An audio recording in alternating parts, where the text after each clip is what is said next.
How to speed up or slow down video in DaVinci Resolve. First of all, import your video into the timeline by dragging it from the media pool. Once it's placed on the timeline, right-click on the clip and select Change Clip Speed.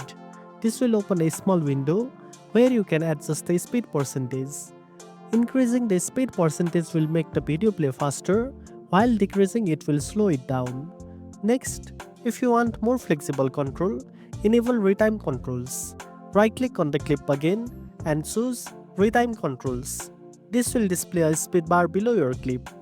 You can now click on the arrow next to the speed marker and choose Change Speed or Add Speed Point to adjust the specific parts of the video differently. This is helpful if you want to slow down just a section while keeping the rest at normal speed.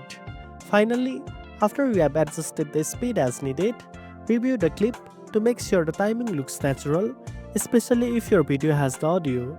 Slowing down a clip too much can distort the sound, so you might need to mute it or replace it with background music. And that's it. Now you know how to speed up or slow down video in DaVinci Resolve. If you found this video helpful, don't forget to like, share and subscribe for more tech tips. Thanks for watching and I'll see you in the next one.